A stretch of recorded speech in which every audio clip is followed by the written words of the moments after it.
As I suspected, 32 flavors. Whoa, hello everyone, and welcome back. And this time around, we have Mr. MVP himself, Mr. Maxfield Von Priestley. It's been a while since him and I have been together on anything, let alone a stream, video. I know we kind of ran into each other a little briefly in Dallas, which obviously meetups like that's always very busy. Everything's kind of crazy.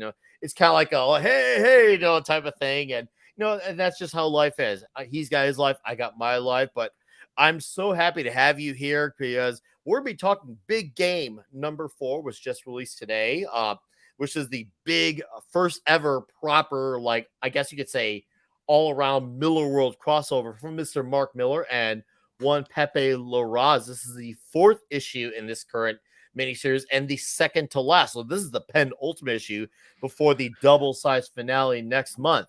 Before we talk about that, how are you doing, Max?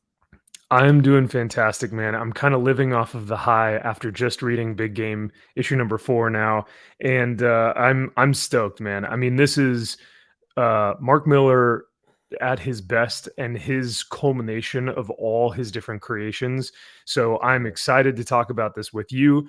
You were one of the, I think one of the things when we first met was our love, our bond over comic books, right? Yeah, and you're so knowledgeable. Yeah.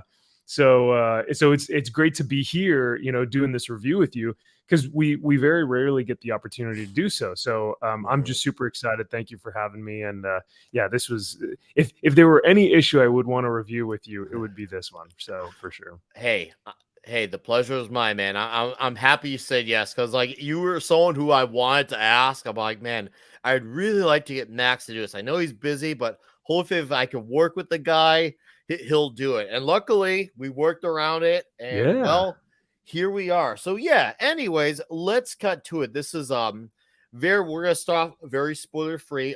This issue, Max, you're obviously someone who if I remember correctly, you are a little bit newer to the Miller world. You're a little Correct. bit Yeah. newer. So I don't think Mhm. you've read as many of these stories. What's it like reading a story from, I guess you could say, more of a casual comic book fan perspective versus a big Miller World fan perspective? What's it like for you to jump into all this crazy? Because this story Yeah. is absolutely crazy. Absolutely, man. He puts every character within his universe in these books, and I've honestly been enjoying, even from issue number 1. It kind of starts you off where it gives you kind of a wrap up of all the other stories. So even if you were to just pick up Big Game, like for someone like me who hasn't read Magic Order or hasn't read a lot of these other titles, it kind of gives you the wrap up of those previous issues, and it introduces you to these characters and gets you into this world of what they're going to be doing with the Big Game title. So for someone like me who, like you said, is kind of casual to the Miller verse, it's been great. I don't feel like I'm missing out. It's, if anything, it's made me want to go back and buy those back issues to reread, and get more context. So it's been really great, and I don't feel like I'm lost. It doesn't feel like I'm like I can't catch up or follow what he's trying to do. It's a very well told story for old readers who know his stuff and for new readers who are just being introduced. See, that's what that's another reason why I wanted your perspective on it, because I know obviously you and I, one of the first things we ever hit off on was comic books, but I knew this was a little lesser known territory for you. But for you to be able to say you can jump in the way you did, still get enjoyment, still be able to understand it, and then on top of it, you're saying that it makes you want to like read into stuff that you don't know about, and that's what a good comic book that's got a big crossover go on should do. It should give you enough information about this character and think, wow, what's going on with this character? I want to know more about that. That's what a good comics Exactly. should do. It should make it like, that's fun. I want to check out more of this stuff. Not, I guess I had to read this book in order to understand, where it's an obligation. It should excite you to want to jump Yeah. into Empress. It should excite you to want to jump into Wanda. It should excite you, like, dude, what's a Starlight thing with Duke McQueen? What? Yeah. Okay, I got, what is this? This is all, it's not to get all Disney Aladdin, but it's a whole new world, and you just want Yeah. to dive right in and you want to live in it, and that's what's cool to see. So you got, I guess you could say a mostly middle world perspective versus more normie-ish type of take, and we can both enjoy it very equally. And so, what were your initial thoughts like on the crazy this issue? So you obviously came in from a normie perspective, but what did, like, without going to spoilers, like, what's it like? Like, how do you feel about this issue? Like, what were your actual feelings about the comic itself? For this issue in particular, the first thing that stands out to me is like the art. The art in this is gorgeous. Now, I know that you and I both read previous titles like Nemesis, and Mhm. I think that was we were saying that was Phil Jimenez, right? Jorge For Jimenez did Nemesis or Nemesis Jorge Jimenez, yeah, Reloaded, and for this book, they got Pepe Larraz for yeah, Big Game, and he is on another level. And I've noticed too, when he has yeah. a different colorist, it's even better, because I don't know if he's worked with Giovanna Nero, who's the colorist for Big Game, Mm. and Giovanna has kind of like that old school comic with the dots look. And I Yeah, yeah, yeah. love that Giovanna has that for the coloring style, because it really makes me feel like I'm looking at like an actual comic book, and it doesn't feel like it kind of cuts corners on the digital aspect. It really feels like both the penciler and the colors are really putting their all into this.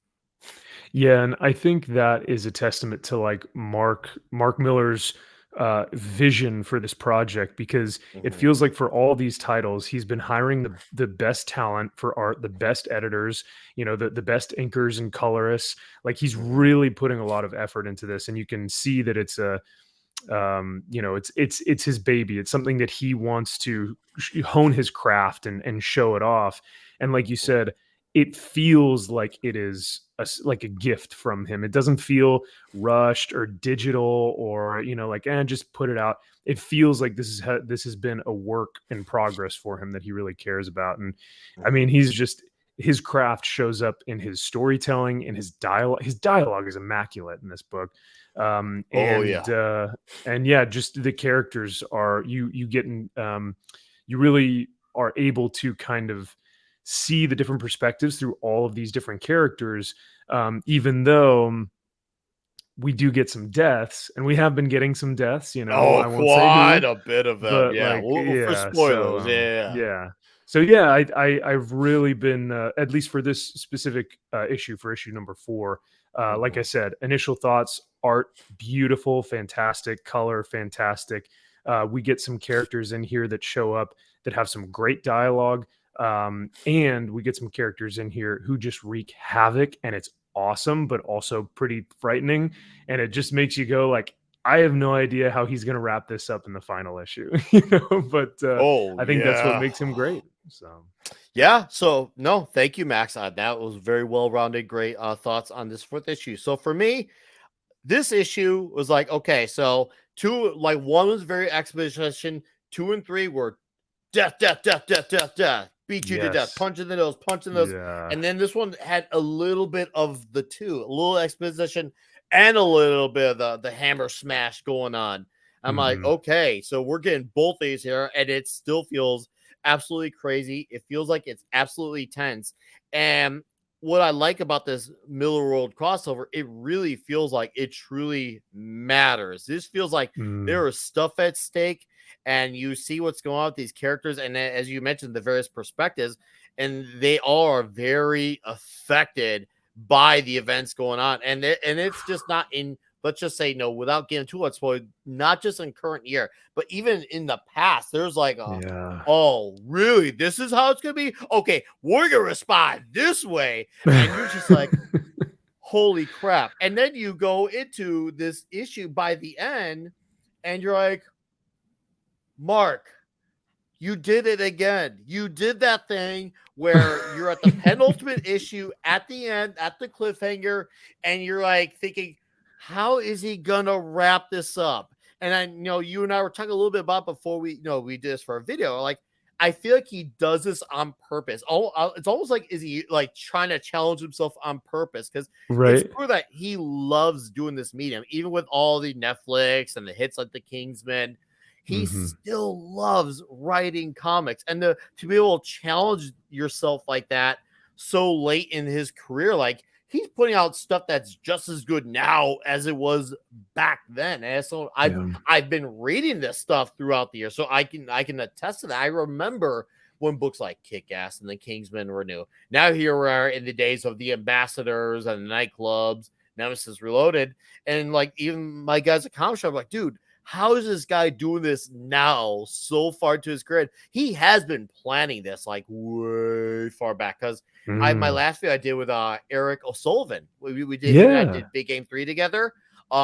We actually highlighted an article of where he was talking about this stuff back in 2014. Oh my gosh. Yeah, So so yeah, he this really was has been good. Yeah, I like a think he decade initially ago. wanted Wow. to get it out in like 2020, 2021, but very obvious things happened that we don't need to talk about happen, and we ain't gonna Absolutely. get into that. Nope. But I really enjoyed this issue. I thought it was fantastic, and I really felt enthused to read it again. And so I Yes. did. I read it again. I'm just like, wow, this book is absolutely bonkers. It's batshit crazy.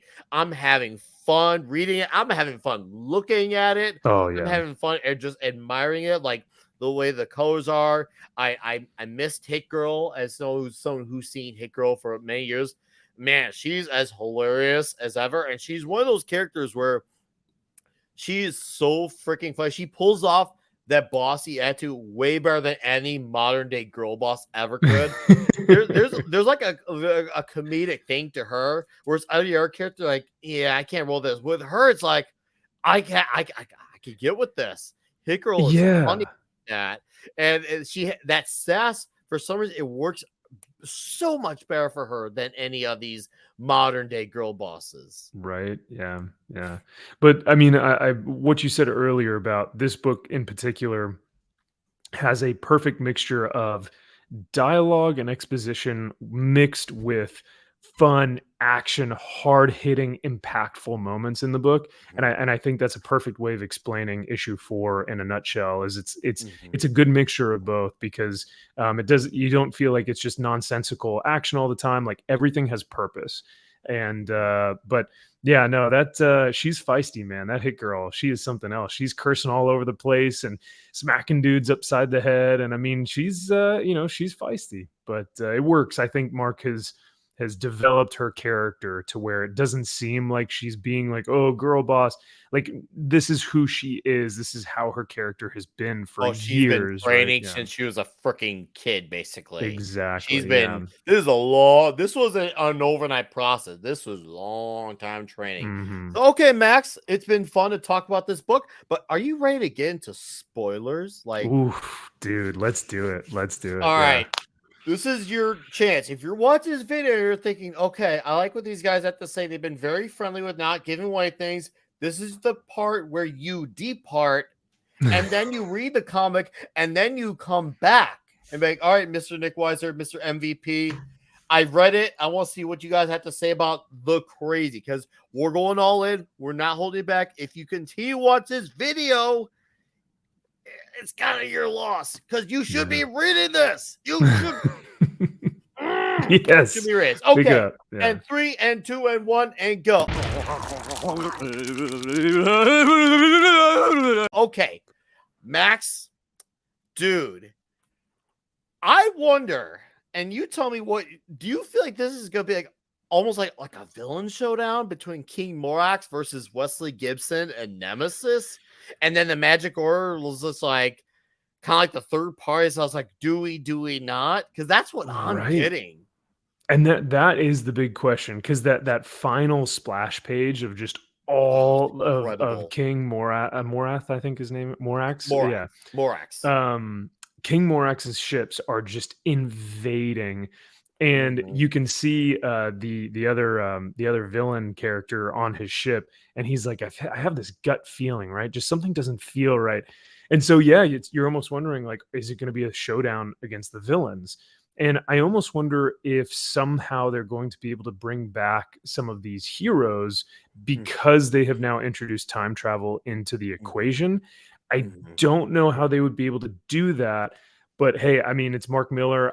I he surprises me every time I read one of his books. So who knows?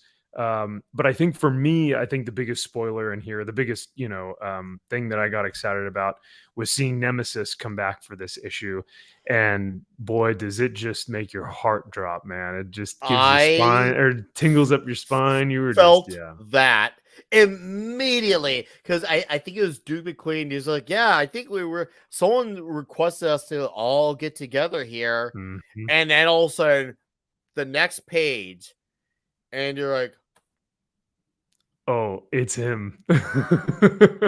fuck. Yes. Fuck. And I'm saying this repeatedly because ironically, Mark Millar is not known to swear, at least not in public. But yet, Right. when you see this, you can't help yourself because anyone who, especially if you've read Nemesis or Nemesis Reloaded, and then you saw the damage he did in the earlier Oh, issues of Big Game, you're like, oh no, oh no, this dude is about no, to wreak havoc. no. But that was my initial response as well. I was just because it's a big. I think it's like the top half of the page, and it's just him, like striding in, walking onto the ship that is full of superheroes. The last superheroes, I believe. I mean, this is it. I mean, these are the last guys. I think I think there's maybe besides one or Dave two Lazuski, others. because he was not on the ship, he was at the bench. He was at That's the right. bench. Yeah. Yeah, he was at the bench, and you obviously saw the lady. I forgot her name for the Magic Order. And yes, Hmm. if you're in the comments, you're welcome to correct me. I accept being corrected. I'm not one of those guys. And she's just like, I hate listening. Just let me do something. Everyone's just like, it don't work like that. We Yeah. know that this sucks, but you have to do it. And you know what? That's gotta be challenging. Like, because Hmm. we've seen a lot of stories where the temptation does get the best of them, and they just do it. So I'm thinking Mark must have a unique way planned for them to, I guess, interfere per se if this is going to happen. Because it seems like he's not going to let them interfere. Because I think it's inevitable, but I think it's not going to be in the way that we expect. And you know what? I'm good with Yeah. that because it's easy to have everything be convenient. So you can just put a bow on everything, put all the toys back in the box. But I feel like Mark is still kind of hiding something. I feel like there's still something he doesn't have. Maybe there's even a few things for all we know. He has a way of ending these stories like where he knows how to wrap a bow, but not in the way that you expect. And Right. that is gonna be very tricky, especially with a book with so many more characters involved, and also with the amount of death involved. Now, Oh my god, I'm yeah. like, okay, I don't know how we're gonna get this, but I can't wait to see it happen. But yeah, the presence of Nemesis.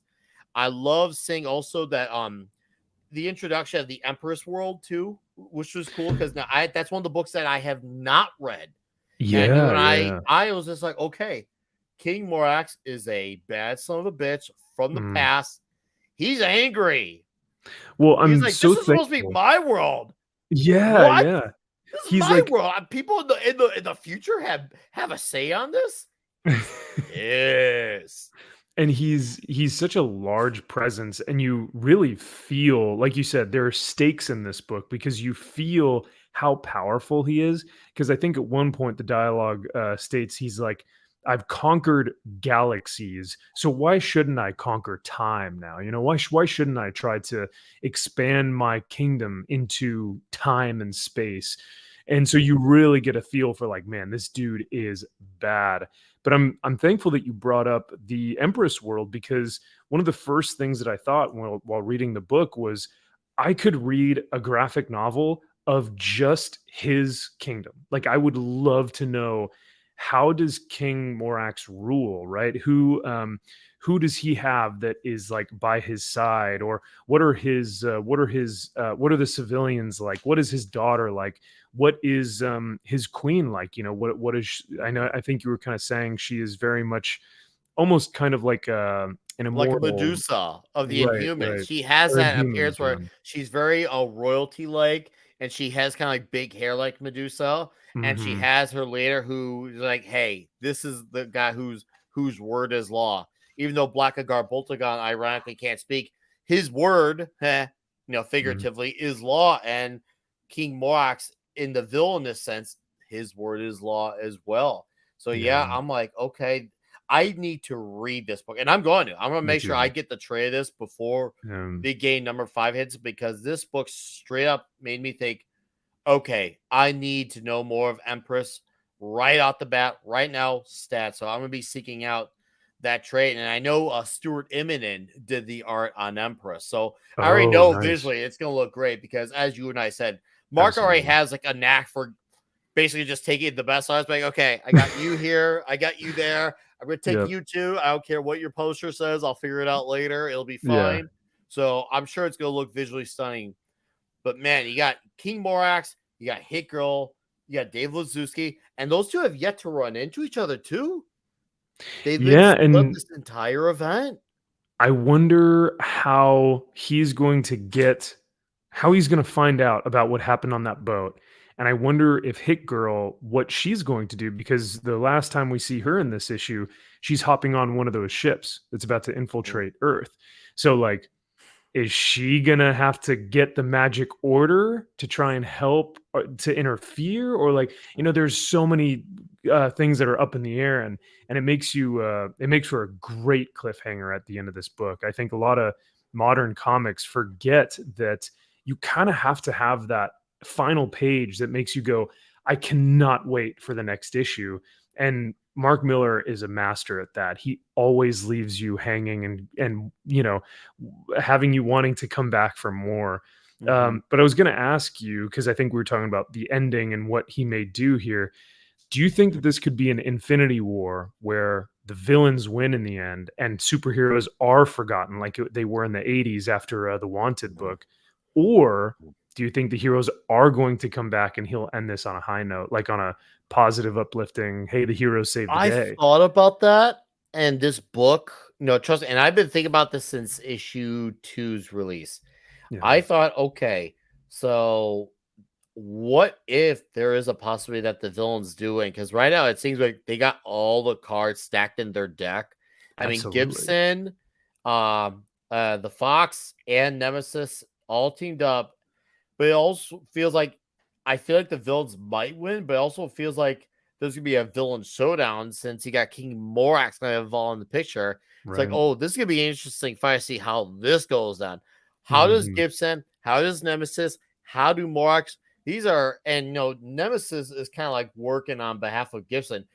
I almost think that guy might take a turn, because Nemesis seems like the type of guy Ooh. I could see him doing something dirty, just because he's the type of Yeah. guy who wants to remain on top. I could see Nemesis doing Mm. Gibson and Fox real dirty, and it might, maybe it might not happen, but I have to at least entertain that thought, because it doesn't sound out of the realm of possibility. It really does No, not. yeah, yeah. I actually would, like, if that happened, I'd be like, well, I guess, hey, Cowbunga, here it is. Yeah, I thought about that. It could be one of those books where the villains win. If you notice something too, and this is something I think I brought to Wakizashi Gray.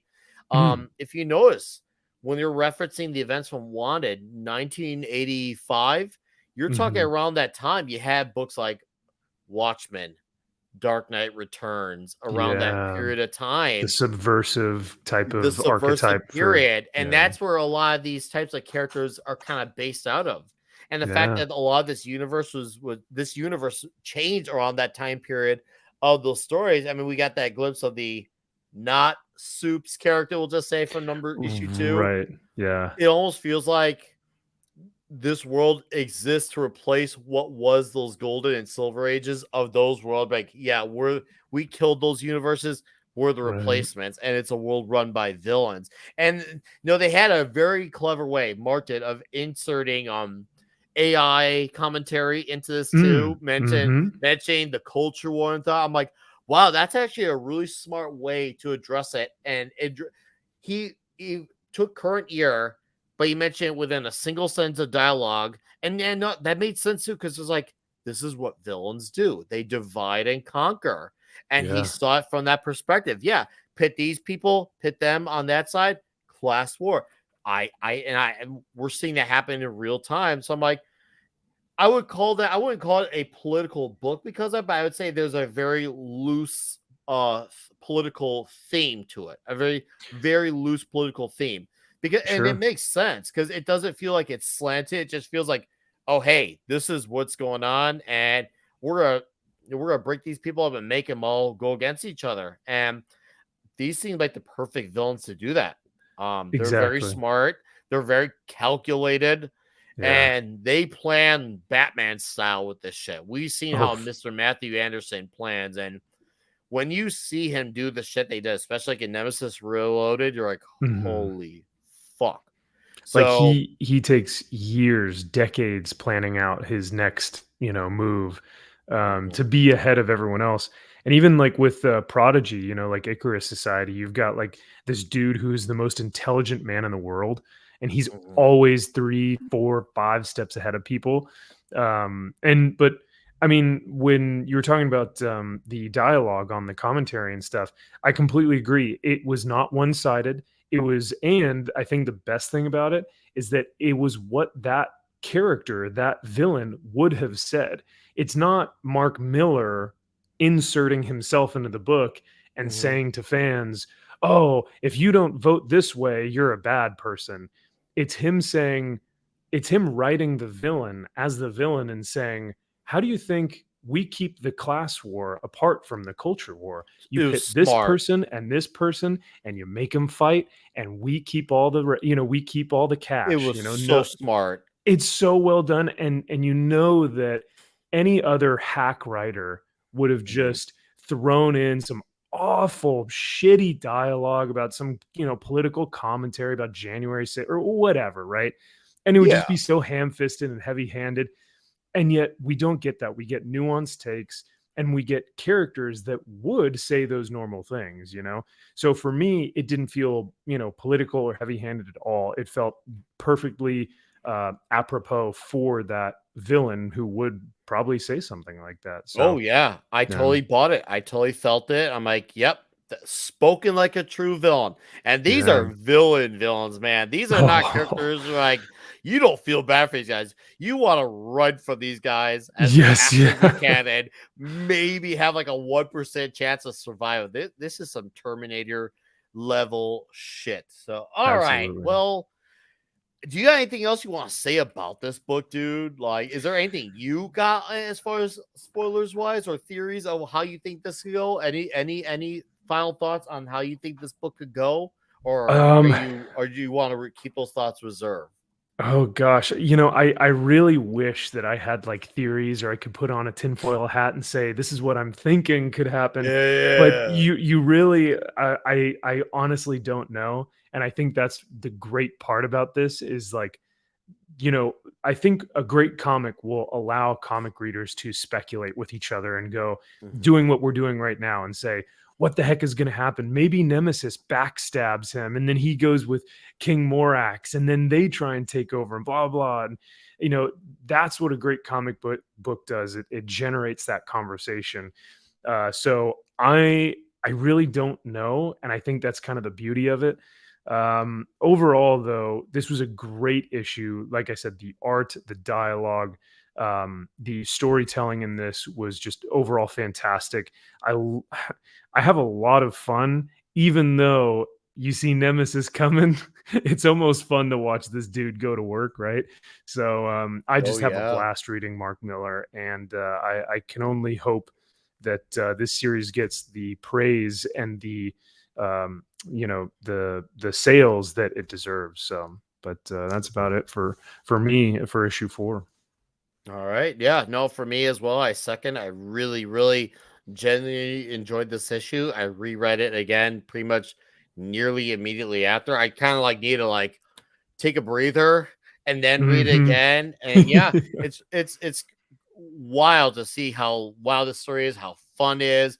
Even with the darkness, it doesn't feel like I'm watching like let's just say part like a Zack Snyder movie where everything feels so dour and you just feel bad about your life. Even though Yeah. it's very villain heavy, it still feels fun. It still feels like it leaves you on the edge of your seat. It definitely has that thriller movie aspect to it. Mhm. And I'm still all on board, and I'm still like I'm definitely hanging on. I feel like I'm hanging on. It feels like about the third act in an action movie where Yeah. you're like, and the plane is about to crash, and a lot of things are about to happen on the way down, and I'm just like hanging on to my seat. I'm like, what's gonna happen on the way down? So yes, strongly recommended issue. Um, if you're Yeah. obviously a fan of Miller World, you're gonna really, really reap the benefits of this and then some. And if you're more of a casual Miller World guy like Mr. Max here, you're gonna have some fun too. You get to be like, okay, I don't know who this character is, but I already have an idea of who they are, and I want to know more. And you know what? I'm gonna Yeah. roll with what's going on here. So once in a while, you can have it both ways. And this book does that. It's made for the normie and for the comic geek as far as, Miller World goes. So, Max, hey, I want to say, dude, thank you for discussing Big Game number 4 with me. This has been Oh, yeah. absolutely a fucking blessing to have to, discuss. I love talking comics. I could talk about all day and night, clearly. Water's wet, Yeah. smells white. Nick could talk about comics. You could talk about comics. But dude, you got anything you want to plug on the way out? Yeah, I mean, well, once again, thank you again for having me, man. I'm so glad that we were able to make this work.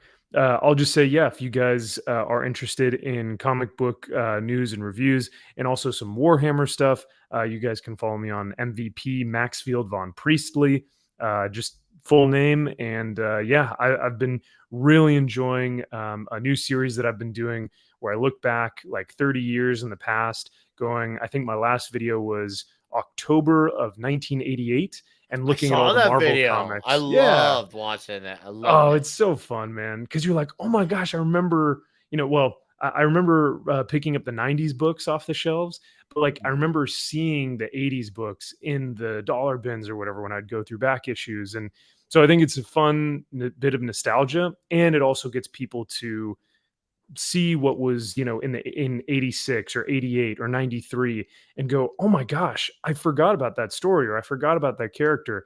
And it gives us, kind of reinvigorates our passion for the hobby. So that's a fun series that I've been doing. But yeah, thanks again for having me, man. This has been such a blast and an absolute pleasure. No, thank you for joining. Guys, please, I will have his link in the caption to his channel. Please subscribe to this guy, all right?